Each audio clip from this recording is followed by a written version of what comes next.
আজ যে আমি পরীক্ষা দিতাম গেছি, তো পরীক্ষার হলে ঢুকানোর আগে আমি নিজে প্রশ্ন করতাম আছি, আসলে আমি পরীক্ষার হলে ঢুকতাম আছি কিলে আমি লেখমু কিতা।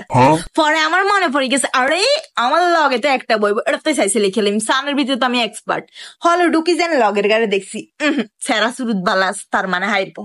যেন সৃজনশীল প্রশ্নটা দিছে, আমি তার প্রথম সৃজনশীলের আপু 1 নম্বর সৃজনশীল কও পারেননি, পারে না। 2 নম্বর সৃজনশীলের কও পারেননি, পারে না। এই মতে আমি তার 12টা জিজ্ঞেসি, একটাও পারে না। গুড, ফাটাফাটি, ফ্যান্টাস্টিক। যাক, বই রয়েছি। তো সেই একটু পরে আমার জিজ্ঞায় উদ্দীপক বানানটা কই দিতে না হারবেননি। আমি তার দিকে এমনি নিলাম, তারপর আমি আমার আল্লাহর দিকে নিলাম। আমি কইলাম উদ্দীপক বানান প্রশ্ন তাছে স্থান, আমি রিডিং পড়তে পারিনি, আমি তো আপনার আশায় এসেছি।